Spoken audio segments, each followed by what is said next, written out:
ဂလာတိနော်ဂလာတိအခန်းကြီး2အငယ်20ကိုကြည့်မယ်ဆိုရင်ငါသည်ခရစ်တော်နှင့်အတူလက်ဝါးကပ်တိုင်မှာအသေးခံပြီးသို့တော်လည်းအသက်ရှင်သေး၏ထို့သို့ဆိုသောငါသည်ကိုယ်တိုင်မရှင်ခရစ်တော်သည်ငါ၌ရှင်တော်မူ၏ငါသည်ခရစ်တော်နှင့်အတူလက်ဝါးကပ်တိုင်မှာအသေးခံပြီးဆိုတော့ကျွန်တော်တို့ပထမဆက်ရှင်မှာကြားခဲ့ရတယ်မို့လားဟိုးအဝေးကနေကြွလာတဲ့ခရစ်တော်ကိုတွေ့တဲ့အခါသူ့စီတို့ကျွန်တော်တို့အပြေးအလွှာနော်ကျွန်တော်ရောက်ရှိသွားကြတယ်ဆိုတော့ခရစ်တော်ရဲ့အထဲမှာကျွန်တော်တို့တွေတိုးဝင်ပြီးတော့ကျွန်တော်တို့ခိုးလုံအနံလိုက်တယ်အဲကကြခရစ်တော်ကကျွန်တော်တို့ကို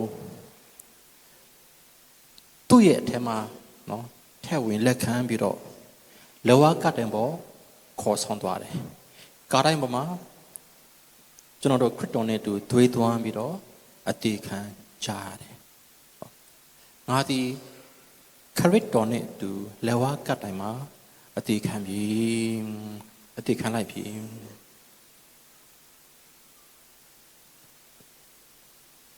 ထို့သူဆိုတော့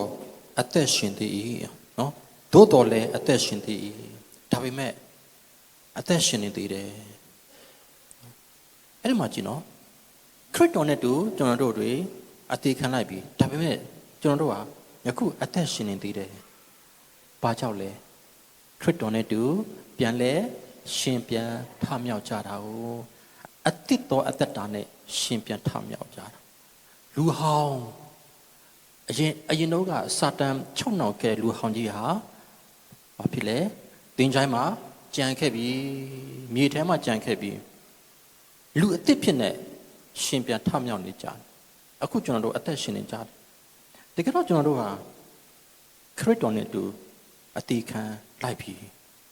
လောကနဲ့ဆိုင်တဲ့အရာမှာကျွန်တော်တို့တွေတည်သွားကြပြီနော်တည်ခံတဲ့သူတွေဖြစ်သွားပြီလူဟောင်းမရှိတော့ဘူးပျောက်ကွယ်သွားပြီဒါပေမဲ့ကျွန်တော်တို့ဟာအသက်ရှင်နေသေးတယ်အသက်ရှင်နေဘာကြောင့်လဲရှင်ပြန်ထမြောက်တော့အတ္တတာနော်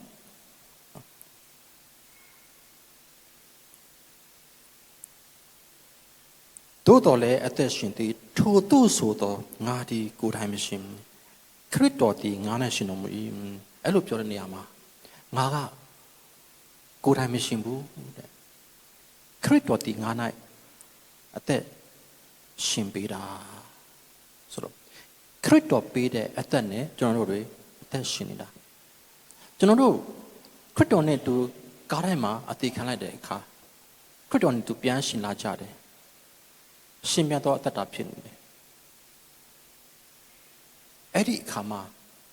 ခရစ်တော်ဟာကျွန်တော်တို့ရဲ့အထဲဝင်ရောက်လာပြီးတော့ခရစ်တော်ဟာကျွန်တော်တို့ရဲ့အထဲမှာအသက်ရှင်ပေးနေတာဖြစ်တယ်နော်ဒါကကျွန်တော်တို့ကောင်းကောင်းလေးဆင်ခြင်ကြည့်ပါနားလည်ပါလိမ့်မယ်နော်နားလဲပါလိမ့်မယ်ဒီတိုင်းဖတ်သွားရုံဆိုလို့ရှင်တော့နားမလဲဘူးနော်အရှိကရှင်းပြတဲ့အရာလေးတွေပေါ်မှာကျွန်တော်တို့တွေအခြေခံပြီးတော့ကျွန်တော်တို့ဆင်ခြင်ကြည့်မယ်ဆိုလို့ရှင်နားလဲလိမ့်မယ်နော်ဆိုတော့ကျွန်တော်တို့ရဲ့အတ္တတာမှာခရစ်တော်ဟာကျွန်တော်တို့ရဲ့အထဲမှာရှင်သန်ပေးနေဖို့ရန်အတွက်အရှိအဆက်ရှင်မှာပြောခဲ့တဲ့အရာကိုကျွန်တော်တို့ကောင်းနားလဲပို့ယူကြည့်တယ်ခရစ်တော်ရဲ့အထဲတိုးဝင်ချင်းကခရစ်တော်နဲ့တူအသေးခံပြန်လဲပြီးတော့ခရစ်တော်နဲ့တူရှင်ပြန်ထမြောက်လာမယ်ခရစ်တော်နဲ့တူတည်ခဲ့သောအသက်တာဖြစ်တယ်သို့တော်လည်းကျွန်တော်တို့ဟာရှင်ပြန်သောအသက်တာဖြစ်တယ်ဒါပေမဲ့ရှင်ပြန်တယ်ဆိုတဲ့အရာကိုယ့်ရဲ့အစွမ်းအစနဲ့ကိုယ့်ရဲ့ခွန်အားနဲ့အသက်ရှင်တာမဟုတ်ဘူးကျွန်တော်တို့ရဲ့အထဲမှာဝင်ရောက်ပြီးတော့အသက်လာရှင်ပေးတဲ့ခရစ်တော်အားဖြင့်ကျွန်တော်တို့တွေရှင်တန်နေခြင်းဖြစ်တယ်နော်အဲ့လိုပြောတဲ့အခါမှာကျွန်တော်တို့တွေအချက်နဲ့ချက်ကိုကျွန်တော်တို့နော်ခွဲခြားပြီးတော့ကျွန်တော်နားလည်နိုင်တယ်ခရစ်တော်ရဲ့အပြည့်၌ရှိသောအသက်တာနဲ့ခရစ်တော်ရဲ့အတွင်း၌ရှိသောအသက်တာတနည်းအားဖြင့်ခရစ်တော်ရဲ့အပြင်းဖန်၌ရှိသောခရိယာနဲ့ခရစ်တော်ရဲ့အတွင်း၌ရှိသော ယုံကြည်သူယုံကြည်သူခရစ်တော်ရဲ့အပြင်ဖက်မှာရှိနေမယ်ဆိုလို့ရှင်တော့ခရိယန်တယောက်ဖြစ်နေလိမ့်မယ်ခရစ်တော်ရဲ့အတွင်းမှာရှိပြီဆိုလို့ရှင်တော့ယုံကြည်သူတယောက်ဖြစ်သွားလိမ့်မယ်အဲ့တော့ကိုဟာခရစ်တော်ရဲ့အပြင်ဖက်မှာလားခရစ်တော်ရဲ့အတွင်းထဲမှာလားပြန်ပြီးတော့ထောက်ရှုကြည့်ပါကျွန်တော်တို့ဖခင်เจ้าတက်တယ်ဆေပုတ္တဖို့အလှူပေးတယ်ဆုတောင်းမေတ္တာတွေရွတ်ဆိုတယ်စိတ်ပရိစိတ်တယ်ကောင်းမှုကုသိုလ်ပြုတယ်ကျမ်းစာဖတ်တယ်ကျေးဇူးတော်ချီးမွမ်းတယ်ဒီຢာတွေသိကောင်းတယ်ဒီຢာတွေလုံနေုံတက်တက်နဲ့ပဲဖြစ်နေမယ်ဆိုရင်တော့ခရစ်တော်ရဲ့အပြင်ဖက်မှာပဲရှိနေမှာပဲအဲ့တော့ခရစ်တော်ရဲ့အတွင်းထဲရောက်ဖို့အတွက်ကျွန်တော်တို့တွေလှုပ်ဆောင်ရမှာအဲ့တော့ကျွန်တော်တို့ပုံမှန်လှုပ်ထုံးလှုပ်နေလှုပ်စင်ကြတွေကိုကျွန်တော်တို့တွေစွန့်ပစ်ဖို့ရန်မဟုတ်ဘူးဆုတောင်းမေတ္တာမလှုပ်နဲ့ပြောတာမဟုတ်ဘူးစိတ်ပတိမစိတ်နဲ့ rosary မဆိုးနဲ့ပြောတာမဟုတ်ဘူးမိစာမတက်နဲ့ပြောတာမဟုတ်ဘူးဆေပိုတိုပို့မပေးနဲ့ပြောတာမဟုတ်ဘူးကောင်းမှုကုသိုလ်မပြုတ်နဲ့ပြောတာမဟုတ်ဘူးဒီအရာတွေကိုလုပ်ပါဒီအရာတွေကိုလှုပ်ဆောင်တဲ့အခါမှာခရစ်တော်၏အတွင်း၌ရှိသောသူတယောက်အနေနဲ့လှုပ်ဆောင်ရမှာဖြစ်တယ်ဒီဟာတွေလှုပ်ဆောင်တဲ့အခါမှာလည်းပဲကိုပြန်လဲပြီးတော့ဆင်ခြင်သုံးသပ်ရမှာဖြစ်တယ်ငါသည်လှုပ်ဆောင်ရုံတက်လားခရစ်တော်ရဲ့အထဲအမှန်တကယ်ရောက်ရှိနေပြီဟုတ်ရဲ့လားရောက်နေပြီလားမရောက်သေးဘူးလားခရစ်တော်ရဲ့အပြင်ဖက်မှာလားခရစ်တော်ရဲ့အတွင်းဖက်မှာလားဒါကိုအမြဲတမ်းပြန်လဲပြီးတော့ဆင်ခြင်သုံးသပ်ရမှာဖြစ်တယ်ဆိုတော့ခရစ်တော်ရဲ့အပြင်ဖက်မှာရှိတဲ့သူရောခရစ်တော်ရဲ့အတွင်းမှာရှိတော်သူရောဘယ်သူမဆိုခရိယန်ရောယုံကြည်သူရောကျွန်တော်အဲ့ဒီမှာခရိယန်နဲ့ယုံကြည်သူကျွန်တော်ဒီပိုင်းခြားပြီးကျွန်တော်ပြောသွားတာဘာချလဲဆိုလို့ရှိရင်ကျွန်တော်တို့ဖခင်ကိုယသည်ဖြစ်စီမယသည်ဖြစ်စီခရစ်တော်ရဲ့အထွတ်ရောက်သည်ဖြစ်စီမရောက်သည်ဖြစ်စီကျွန်တော်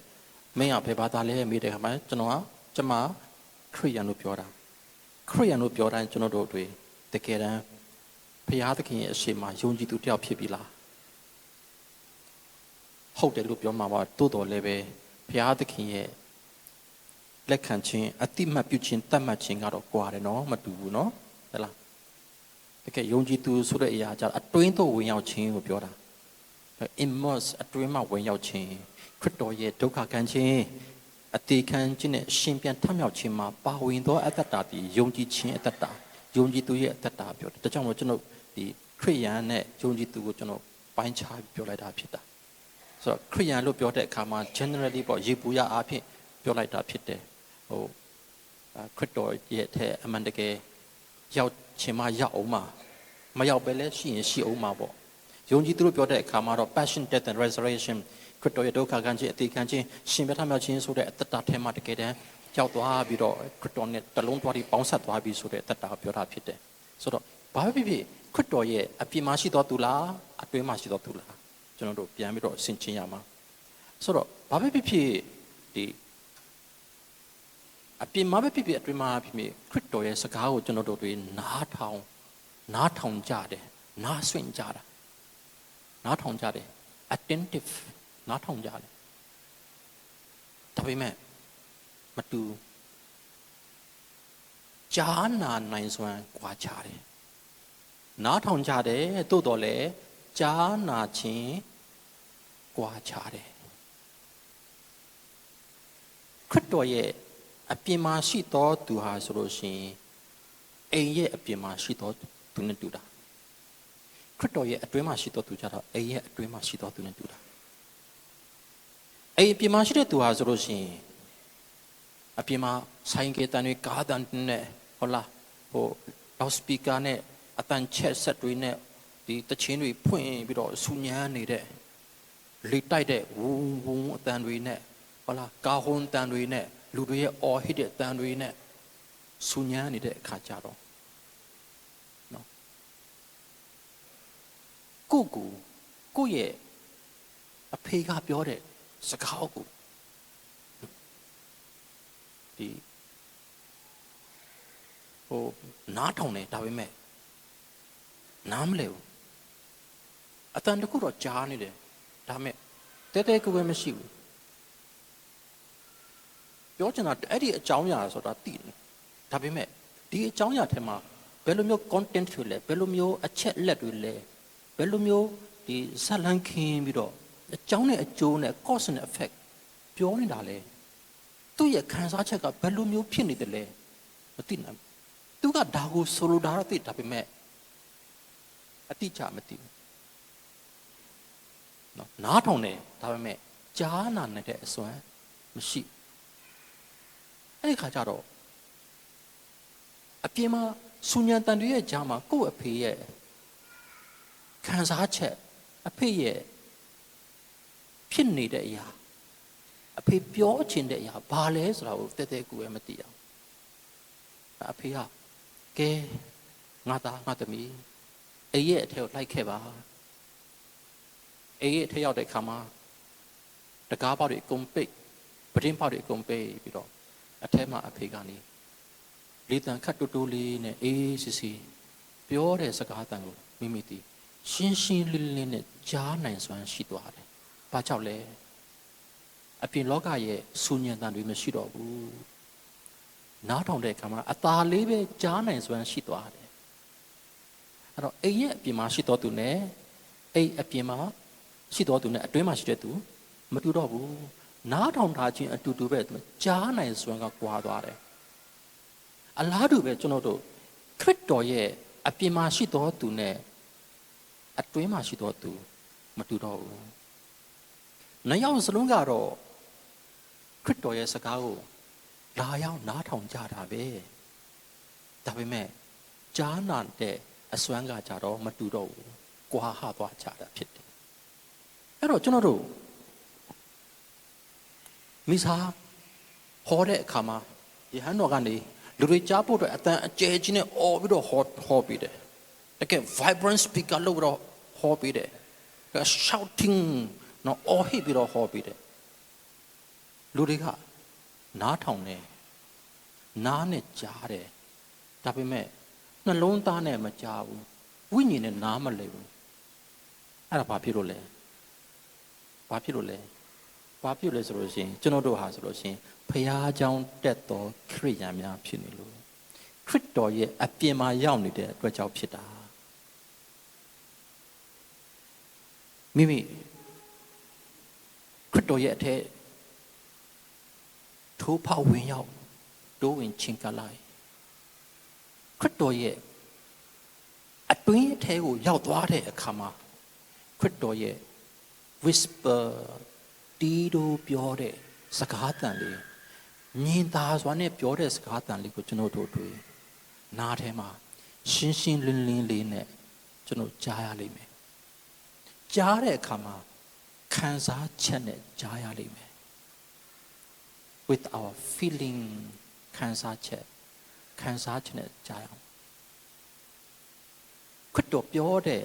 အရာကိုကျွန်တော်ကြားတဲ့အပြင်ဒီအရာကိုကျွန်တော်တို့တွေခံစားရမှာဖြစ်တယ်ခရစ်တော်ရဲ့ဆိုလိုရင်းကဘာလဲသိလိမ့်မှာဒါခရစ်တော်ရဲ့အတွင်းမှာကျွန်တော်တို့ရောက်ရှိသွားတဲ့အခါချမှာ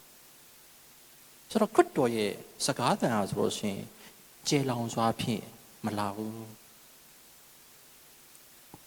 တီးတိုးလာလေးရှိတယ်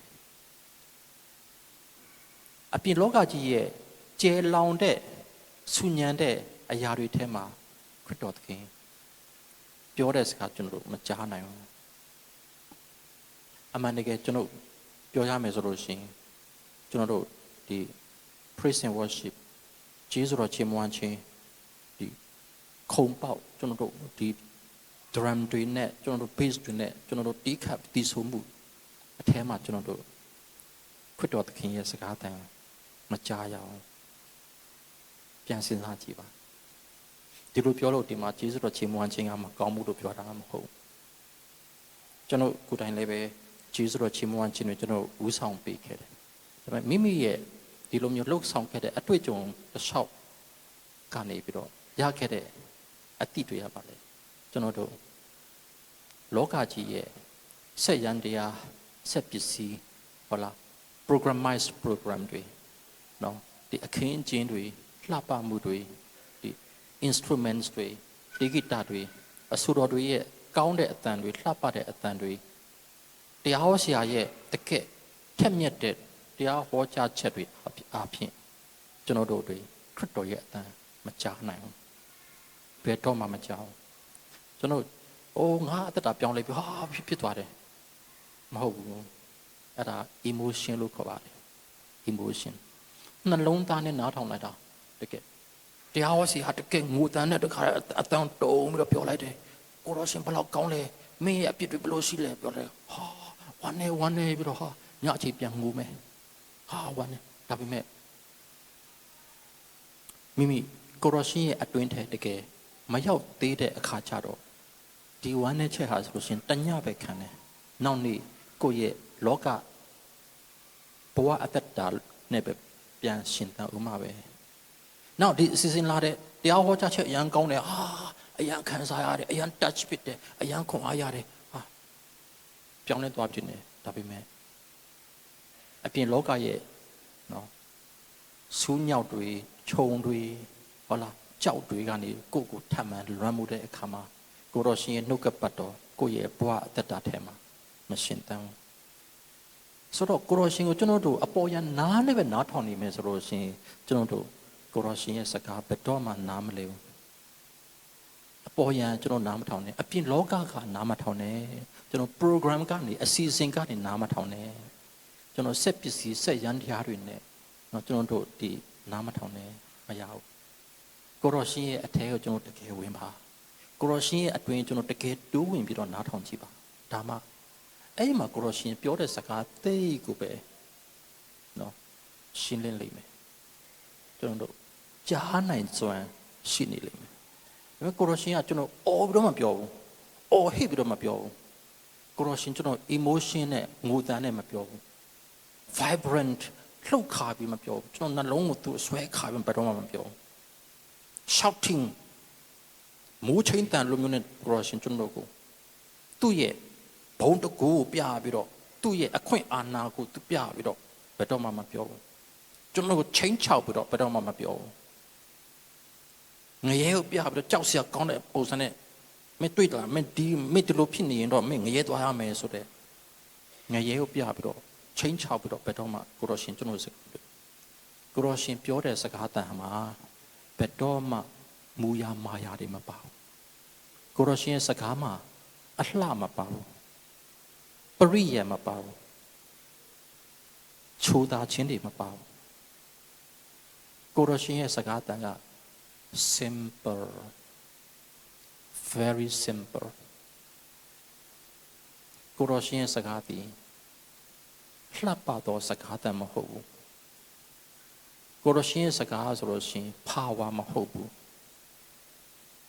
ကိုရရှင်ရဲ့စကားဆိုလို့ရှိရင် technical နည်းပညာမဟုတ်ဘူးကိုရရှင်ရဲ့စကားဆိုလို့ရှိရင် strategic မဟာဗျူဟာမဟုတ်ဘူး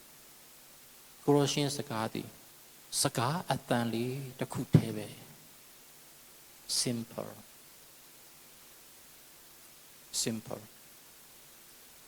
ချစ်ချင်းမေတ္တာခွင့်လွှတ်ခြင်းတွေနဲ့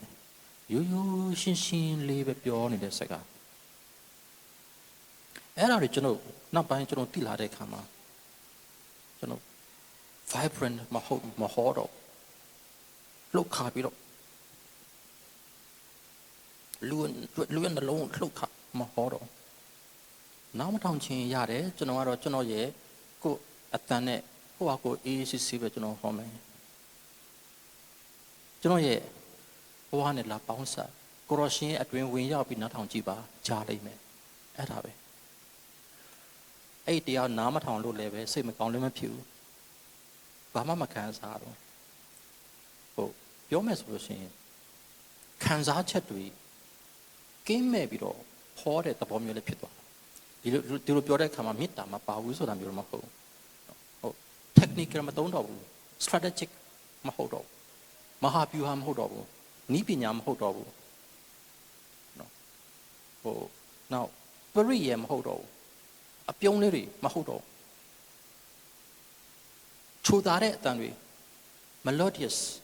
နော်ဒီဟိုနဝင်းချိုးလှပနေတဲ့အတန်မဟုတ်တော့ကိုရရှင်ဟာပြောတယ်ရိုးကလေးရှင်းရှင်းလေးပဲအဲ့ဒါကိုရရှင်ရဲ့အတွင်ဝင်ရောက်တဲ့သူကကြားလိမ့်မယ်ဒါပဲအဲ့ဒါပဲသူရဲ့กินသွားတာသူရဲ့กินသွားနော်ဆိုတော့တရားဒါပဲဘာမှဒီမဟုတ်ရှင်းရှင်းလေးပဲနော်ကိုရရှင်နဲ့ဆိုင်နေရတယ်ကိုရရှင်ကလှပခြင်းတင့်တယ်ခြင်းတို့ဒီဩဇာအာဏာရှိခြင်းတို့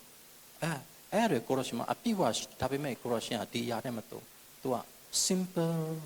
စကလုံးလေးရိုးရိုးရှင်းရှင်းလေးနဲ့ whispering တူတူလေးမဲ့ကိုရရှင်တူတူလေးပြောတဲ့အရာကျွန်တော်တို့ရှင်းရှင်းလေးလေးကြားရတယ်အဲ့ဒါကိုကျွန်တော်တို့ဖြစ်လာဖို့ကျွန်တော်ဘဝအသက်တာမှာဖြစ်နေဖို့သိအရေးကြီးတာဒီလိုဖြစ်လာဖို့ဟာကိုရရှင်ရဲ့အထက်တိုးဝင်ပါ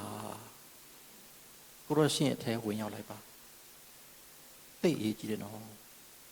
ကျွန်တော်အဲ့ဒါကိုရောက်တဲ့နေရာတိုင်းမှာအမြဲပြောတယ်အထက်ထက်ခါခါပြောတယ်သို့တော်လည်းပဲတစ်ခါစားနားထဲမှာမဆွဲကြံခဲ့ကြနော်ဒါကလည်းဗာလဲဆိုတော့အပြင်လောကရဲ့လွှမ်းမိုးမှုတွေအများများတာအောင်ဒီလောကကြီးရဲ့ဟိုကျယ်လောင်တဲ့အတန်တွေကတအားများတဲ့အခါကျတော့လူတွေကမကြားနိုင်ကြအောင်အဲ့တော့ကျွန်တော်တို့ဒီခေတ်ကြီးမှာဘယ်ခေတ်ဖြစ်ပါကျွန်တော်တို့တွေကိုရောရှင်ကိုကျွန်တော်တို့သူ့ရဲ့အထဲဝင်ရမှာသူ့ရဲ့စကားတန်ကြားလိမ့်မယ်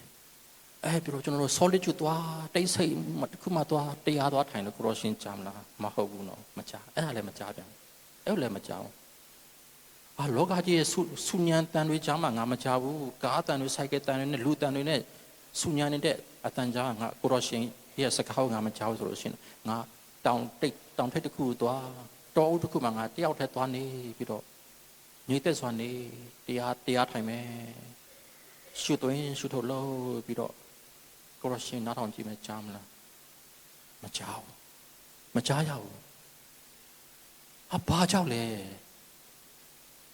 ကိုရရှင်ရဲ့အထက်မဝင်တဲ့အတွက်ကြောင့်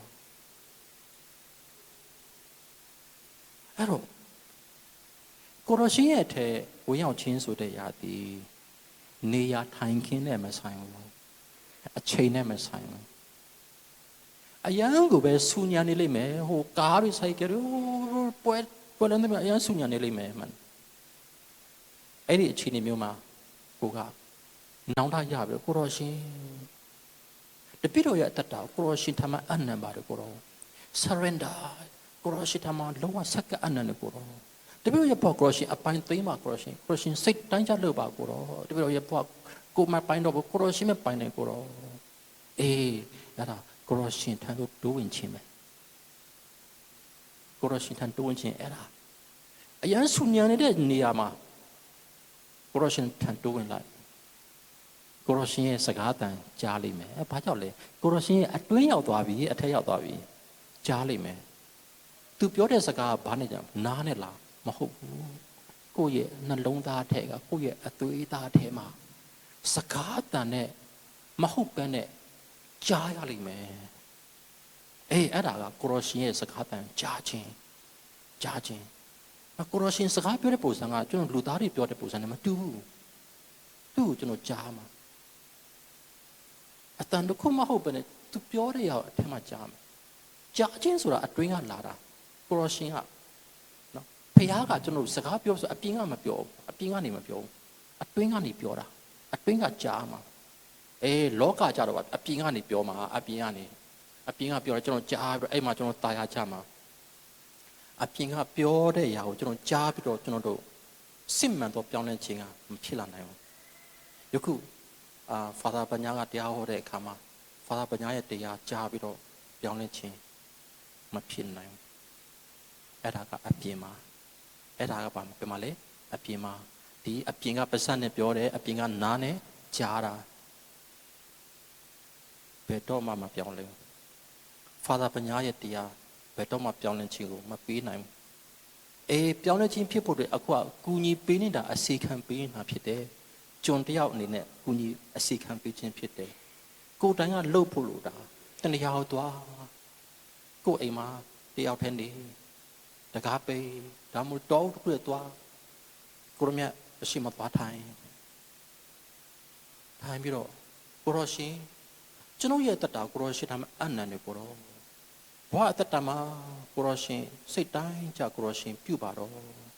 ကိုရရှင်နဲ့တလုံးတော်ဒီပေါင်းဆက်လိုပါတယ်ကိုရရှင်အပြည့်ဝတာဝန်ယူပါကိုရရှင်ထမဆက်ကအနန္တပါတယ်ဆိုတဲ့နှလုံးသားထဲကနေပြီးတော့နှလုံးသားထဲကနေပြီးတော့မိမိနဲ့ဆိုင်စွာဖြင့်ကိုရောကိုလေးလေးနက်နက်နဲ့ပြောလိုက်ဖို့အဲ့ချိန်မှာကိုရရှင်ရဲ့အတွင်ကိုချက်ချင်းရောက်သွားလိမ့်မယ်ဒီချိန်မှာကိုရရှင်စကားပြောလိမ့်မယ်အတွင်ကပြောလိမ့်မယ်သူ့အတန်ကျွန်တော်ကြားလိမ့်မယ်ရှင်းရှင်းလင်းကြားလိမ့်မယ်တိတ်မရှင်းတင်ဆက်နာထောင်ကျွန်တော်တိုးဝင်မှုကျွန်တော်အားနေသေးလို့ဝင်ရောက်လာအပြည့်ပေးတဲ့အခါမှာကျွန်တော်တို့ဟာ99.9%ခိုင်နှုန်းပေးလို့မရဘူးတရားမှာတရားပေးရမှာတရားမှာတရား 100% ပေးရမှာ 100% ကိုရောရှင်ကိုကျွန်တော်အပြည့်ဝပေးတယ်ကိုရောကြီးဒါတော့ပေးတယ်ကျန်တာတော့မပေးသေးဘူးများအကုန်လုံးပေးတယ်ကိုရောအဲ့ဒီတစ်ချက်လေးတော့ချန်ထားခဲ့မယ်မရဘူးကိုရောရှင်ကအကုန်လုံးလိုချင်တာ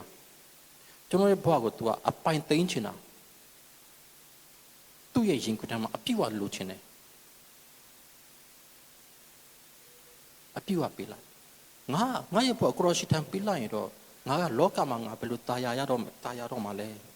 ငါလိုချင်တဲ့ပုံစံတိုင်းငါရှင်တယ်လို့ဘယ်ရတော့မလဲကိုရောရှင်ကငါ့ကိုအပြည့်ဝသူ့စိတ်ပန်းကြ तू ကခြေလေချုပ်ကန်တော့မှာဆိုလို့ရှိရင်တော့ဖြစ်ပါမလားကိုယ့်ရဲ့ plan တွေကိုကဘာဖြစ်လဲကိုယ့်ရဲ့ plan တွေပျက်စီးသွားမှာကိုစိတ်ပူတာစိတ်မပူနဲ့ပေးလိုက်ကိုရရှင်ကျွန်တော်ရဲ့ plan တွေကိုအကုန်ဖျက်ဆီးပစ်ပါပြောလိုက်ပါကျွန်တော်ရဲ့ plan ကျွန်တော်ရဲ့ project ကျွန်တော်ရဲ့ program ကျွန်တော်ရဲ့အရာလုံးကိုရရှင်ဖျက်ဆီးပြီးတော့ကိုရရှင်ရဲ့ကိုယ်ပိုင် plan ကိုရရှင်ရဲ့ကိုယ်ပိုင် project ကိုရရှင်ရဲ့ကိုယ်ပိုင် program တို့နဲ့ကိုရရှင်စိတ်တိုင်းကြကိုရရှင်လှုပ်ဆောင်ပါလုံးဝအနန္တ100% ပေးလိုက်ကျွန်တော်တို့စိတ်ပူကြတယ်နော်ကိုရရှင်ပေးထားရင်သူငါစီစဉ်ထားတဲ့ဟာလေးသူဖြည့်ဆည်းပြဿနာပဲခံစားကြတယ်နော်ပေးလိုက်ပါတရားမှတရားပေးလိုက်အဲ့ဒီအခါကျမှကိုရောရဲ့စကားအတန်ကိုကျွန်တော်ကြားရမှာကျွန်တော်တို့ကကိုရောရှင်ထံတိုးဝင်ကြတယ်ကိုရောကိုကျွန်တော်ဆက်ကပ်ကြတယ်ဒါပေမဲ့100% မဟုတ်တဲ့အခါကျတော့ကိုရောရှင်ကျွန်တော်တို့စကားပြောတဲ့အခါကျွန်တော်ကြားရအောင်သူကလည်းသူ့ရဲ့ပါးစပ်ကိုပိတ်ထားမှာပဲဘယ်တော့မှစကားမပြောဘူးသူကသူ့ကိုအပြည့်အဝပေးတဲ့အခါကျမှစကားပြောတာအဲ့ဒါကိုရောရှင်တော့ဒူးဝင်ချင်းဆိုတာဒါကိုပြောတာခန္ဓာကိုယ်ကြီးနဲ့ဝင်ရအောင်ကိုရောရဲ့ခန္ဓာကြီးကဘာဖြစ်လဲခရစ်တော်ရဲ့ဖိုက်ထဲရောက်သွားတာမျိုးလားမဟုတ်ဘူးကျွန်တော်တို့ဝိညာဉ်နဲ့စိတ်နဲ့ကျွန်တော်တို့နားလည်ဖို့ရည်ကြည်တယ်ငါရဲ့ဘဝတစ်ခုလုံးကိုရောရှင်တမအနန္တနဲ့အိတ်ထောင်ပြုကြတယ်နော်သူတို့သားလည်းသူတို့သမီးရဲ့ဘဝထဲမှာကိုယ့်ကိုအနန္တလိုက်တာမဟုတ်လားသူတို့သမီးလည်းသူတို့သားရဲ့ဘဝထဲမှာအနန္တလိုက်တယ်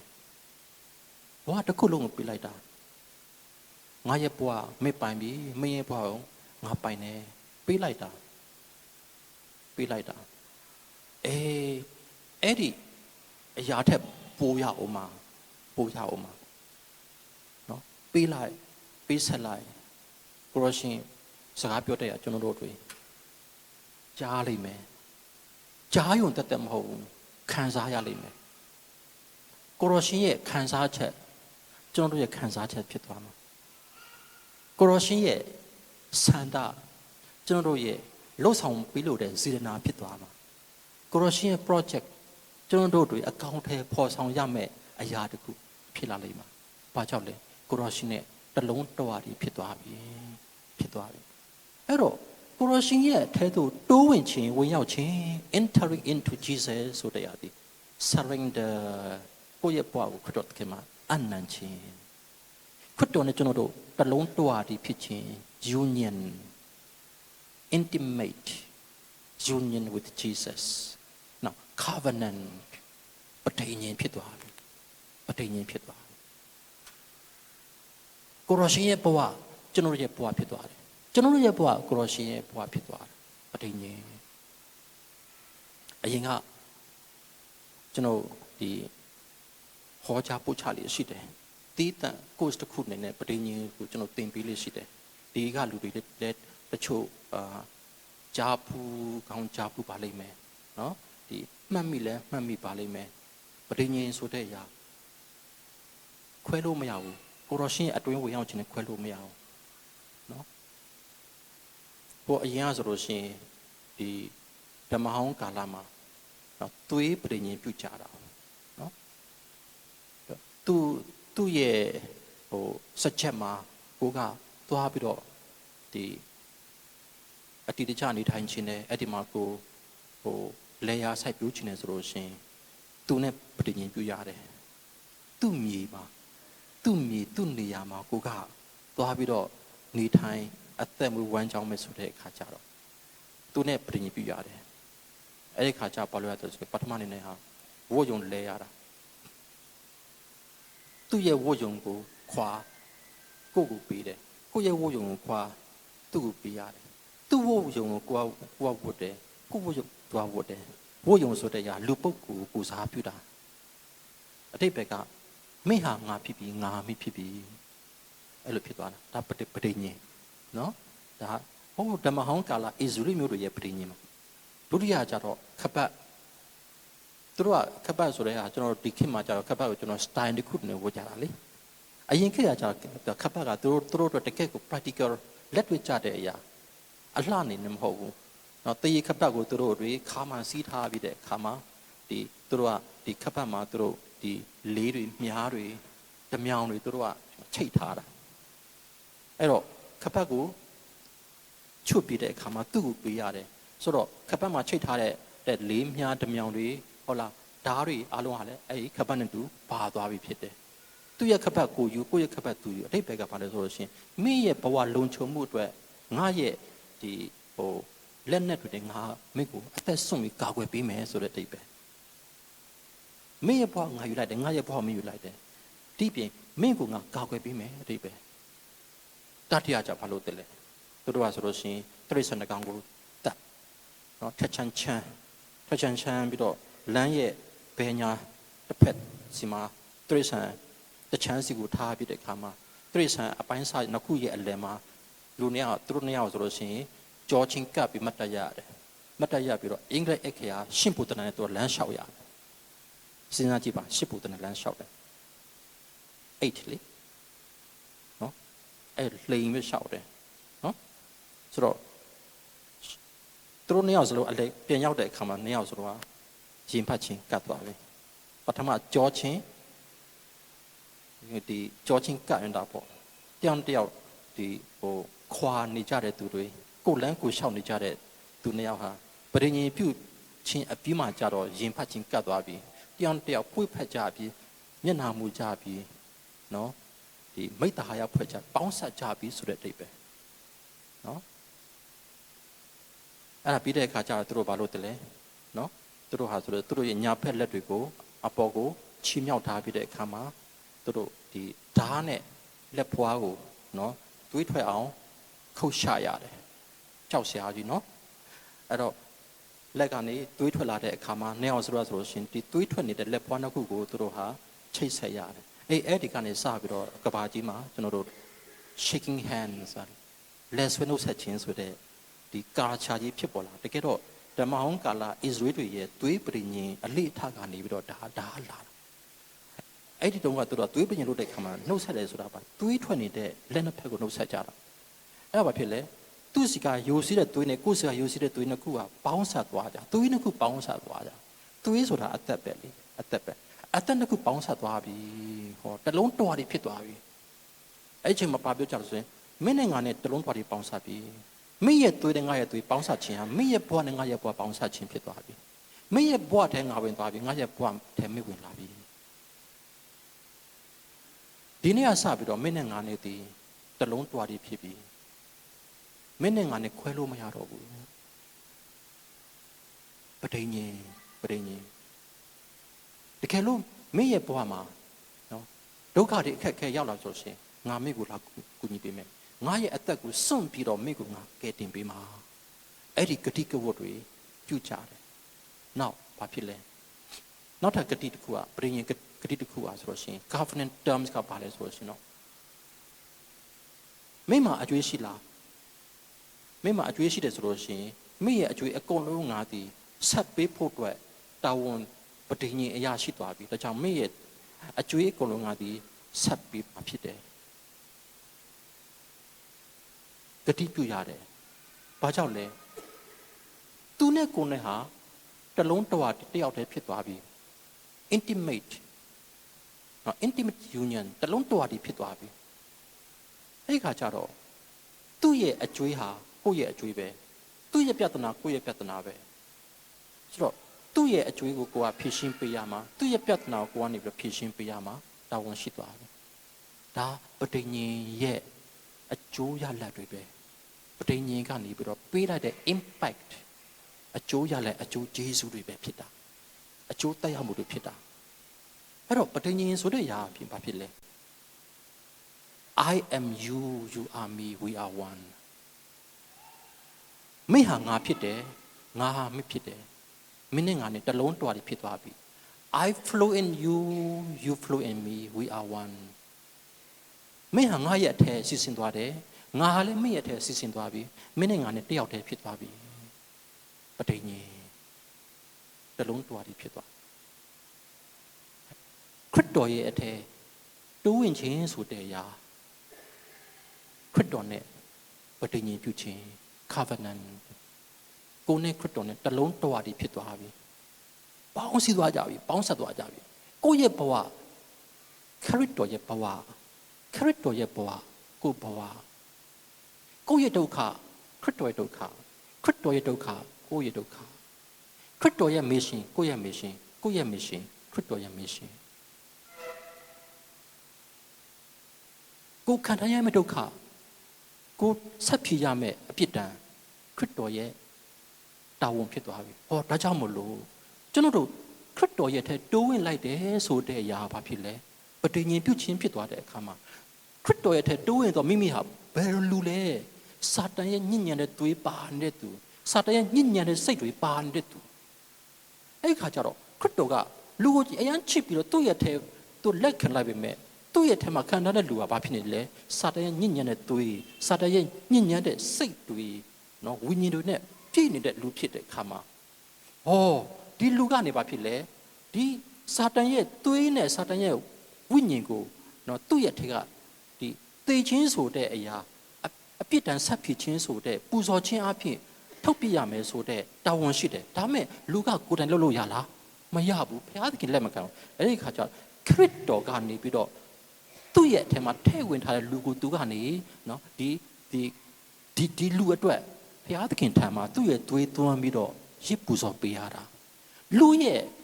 တာဝန်ဟာခရစ်တော်ရဲ့တာဝန်ဖြစ်သွားတာ哦လူရဲ့ပြဿနာဟာခရစ်တော်သခင်ဖြေရှင်းပေးရမယ်အလုပ်တစ်ခုဖြစ်သွားတဲ့အခါကျတော့ခရစ်တော်ကသူ့ရဲ့အထက်မှာလူကိုထည့်ဝင်ပြီးတော့ဘုရားသခင်နဲ့အတူသူကပဋိညာဉ်ပြုပြီးတော့လူရဲ့သွေးကိုသူ့ရဲ့သွေးအပြင်တန့်ရှင်းစေလိုက်တယ်လူရဲ့နော်အသက်တာကိုသူ့ရဲ့ဝိညာဉ်နဲ့တန့်ရှင်းစေလိုက်တာအဲ့ဒါခရစ်တော်ရဲ့အထက်မှာဝင်ရောက်ပေါင်းဆက်ခြင်းဆိုတဲ့ပဋိညာဉ်ပြုတော်သူရဲ့အသက်တာမှာဖြစ်လာတဲ့အကျိုးရလဒ် result impact တွေပဲဖြစ်တယ်အကျိုးကျေးဇူးများပဲဖြစ်ပါတယ်အဲ့တော့ခရစ်တော်ရဲ့အထက်မှာဝင်ရောက်ပြီးတော့ခရစ်တော်နဲ့ပဋိညာဉ်ပြုတော်သူရဲ့အသက်တာဒီအတွင်းမှာရှိတော်သူဖြစ်တဲ့အတွက်ကြောင့်မလို့ခရစ်တော်ရဲ့နော်တီးတိုးတန်လေးနဲ့ပြောတဲ့အရာကိုလူဟာကြားရတယ်ခရစ်တော်သခင်ရဲ့ ဖျားဆိုင်ရာစကားတန်ကိုလူကနေကြားရခရစ်တော်နဲ့တလုံးတွားပြီးဖြစ်သွားတာသူ့ကိုကြားတဲ့အပြင်ကြားခြင်းနဲ့အတူပဲခံစားချက်တွေနော်ဒီ feeling တွေရောသူ့ရဲ့ sense တွေအဲ့လိုဖြစ်လာတာ sense အဲ့လိုဖြစ်နေတာအထဲမှာနော်ဆိုတော့ကျွန်တော်စကလုံးနဲ့ပုံဖော်မယ်ဆိုလို့ရှိရင်တော့ဘာလဲဆိုလို့ရှိရင်ခရစ်တော်ရဲ့ခံစားချက်ဟာကိုယ့်ရဲ့ခံစားချက်ခရစ်တော်ရဲ့စေတနာဟာကိုယ့်ရဲ့စေတနာခရစ်တော်ရဲ့လှုပ်ဆောင်ပေးလို့တဲ့နော်ဒီစီမံချက်ကြီးစီမံကိန်းတော်ကြီးဟာလူကနေပြီးတော့အကောင့်ထဲပေါ်ဆောင်ပေးမယ်ဆိုတဲ့ commitment နော် commitment မြန်မာလိုဘယ်လိုပြောမလဲဒီဟိုစက္ကချင်းစက္ကအနံလှုပ်ဆောင်ခြင်းနော်အဲ့လိုဖြစ်သွားတာဒါပါလဲဆိုခရစ်တော်ရဲ့စကားတန်ကိုကျွန်တော်ကြားခြင်းပါပဲဒီဟာကျွန်တော်တို့တွေဒီလိုအနေထားလေးကျွန်တော်မခံစားသေးဆိုလို့ရှိရင်မိတ်ဆွေစိတ်ချလိုက်တော့သင်ခရစ်တော်အထက်မရောက်သေးဘူးအဲ့တော့ကျွန်တော်တို့တရားတွေဟောတဲ့အခါမှာဘာအကြောင်းညာအကြောင်းမဟုတ်ဘူးအဓိကဒါပဲအဓိကဒါပဲခရစ်တော်ရဲ့အထက်ဝင်ရောက်ခြင်းခရစ်တော်နဲ့တူပေါင်းဆက်ပဋိညာဉ်ပြုခရစ်တော်ရဲ့ဘဝနဲ့ကိုယ့်ရဲ့ဘဝတလုံးတွားတွေဖြစ်ခြင်းအဲ့ဒါပဲအဓိကဒါပဲဒါကိုကျွန်တော်တို့ဆင်ခြင်ကြည့်ပါ covenant ပဋိညာဉ်ခရစ်တော်နဲ့ငါနဲ့တလုံးတွားတွေပေါင်းဆက်ပဋိညာဉ်ပြုခြင်းတတ်တာအဲ့တော့ကျွန်တော်တို့တမန်ကျမ်းစာဖတ်ခြင်းအပြင်ခရစ်တော်ကိုကျွန်တော်တို့ကြားနိုင်တယ်မှန်တယ်ဒါကကျွန်တော်တို့တွေလူသားတွေနားလည်မှုဖြစ်ပါတယ်နော်ဒါပေမဲ့ဘုရားသခင်ရဲ့ရှုထောက်ကအဲ့လိုမဟုတ်ဘူးအိုးအသင်လူသားသင်ကျမ်းစာဘလောက်ဖတ်ခရစ်တော်ရဲ့အထက်တိုးဝင်ခြင်းမရှိဘူးဆိုလို့ရှိရင်ဘုရားသခင်ရဲ့နှုတ်ကပတ်တော်ကိုသင်မကြားနိုင်ဘူးကျမ်းစာဖတ်တဲ့အခါမှာကျမ်းကန်တက်မြောက်သွားလိမ့်မယ်ဖခင်ရဲ့စကားကြားမှာမဟုတ်ဘူးအဲ့လိုပြောတဲ့အခါမှာကျမ်းစာမဖတ်နဲ့လို့ပြောတာမဟုတ်ဘူးခရစ်တော်ရဲ့အထက်တိုးဝင်သောအသက်တာအနေနဲ့ဖတ်ရမှာဖြစ်ပါတယ်ခရစ်တော်ရဲ့အထက်တိုးဝင်တနည်းအားဖြင့်ဘဝအသက်တာကိုခရစ်တော်ထံမှာဆက်ကပ်အနံကိုရရှင်ရဲ့အလိုတော်တိုင်းဖြစ်ပါစိတ်တိုင်းကြကိုရရှင်လှုပ်ဆောင်ပါအနံလိုက် covenant ပဋိညာဉ်ပြုလိုက်ပါအဲ့ဒီအသက်တာနဲ့ကျမ်းစာဖတ်ပညာရှင်နော်ဒီဓမ္မပညာရှင်ကြီးမဖြစ်သွားပေမဲ့လည်းပဲဖခင်ရဲ့စကားအတန်ကိုတော့ကြားမှာတော့သိချတယ်ဓမ္မပညာရှင်ဖြစ်ဖို့အတွက်တော့အာမမခံနိုင်ဘူးဘယ်သူမှအာမမခံဒါပေမဲ့ယာနှုံးပြည့်စိတ်ချရတာကြတော့နှုတ်ကပတ်တော်ဖခင်ရဲ့စကားအတန်တော့ကြားမှာတရားမှာတရားပဲအဲ့ဒါရည်ကြီးတယ်အဲ့တော့ကျွန်တော်တို့နော်ကျမ်းစာဖတ်ပြီးတော့နှုတ်ကပတ်တော်မကြားတဲ့လူတွေအများကြီးဂျေဇုတော်ချီးမွမ်းခြင်းလုပ်ပြီးတော့ဖခင်ကိုမရတဲ့သူအများကြီးမိစားပူဇော်ခြင်းတက်ရောက်ကိုရမြတ်ပင့်ပြီးတော့ဖခင်ကိုမရတဲ့သူတွေအများကြီးအဲ့တော့ကျွန်တော်တို့လုံရုပ်လှုပ်စဉ်တမယိုးကြပုံစံတွေကနေကျွန်တော်တို့တွေနော်ကျွန်တော်တို့ဖောက်ထွက်ပြီးတော့အခြေခံကြတဲ့ဝိညာဉ်ရေးတတ်တာကိုကျွန်တော်တို့ပြန်သွားကြရအောင်ရိုးရှင်းတဲ့အရာလေးပါဘာအစီအစဉ်မှကျွန်တော်တက်ဖို့မလိုဘူးမိမရှိရအရာမှာပဲကိုရောရှင်ရဲ့မျက်မှောက်တော်တိုးရင်ပြီးတော့ကျွန်တော်တို့ဘဝတတ်တာကိုကိုရောရှင်ထံမှာဆက်ကပ်အနံလိုက်ဖို့ပဲအနံလိုက်အပြည့်ဝပေးလိုက်တရားမှတရားအကုန်လုံးပေးလိုက်ပါလုံးဝစိတ်ချလက်ချနဲ့ပေးလိုက်လုပ်ပါကိုရောရဲ့စကားတန်ကျွန်တော်ကြားလိုက်မယ်ကိုရောရဲ့ဘဝကျွန်တော်ရဲ့ဘဝကိုရောရှင်ရဲ့အသက်ကျွန်တော်ရဲ့အသက်ကိုရောရှင်ပိုင်ဆိုင်မှုကျွန်တော်ရဲ့ပိုင်ဆိုင်မှုဒါခရစ်တော်ရဲ့အတွင်တိုးဝင်ခြင်းအပြင်ရရှိလာတဲ့အကျိုးကျေးဇူးများပဲဖြစ်ပါတယ်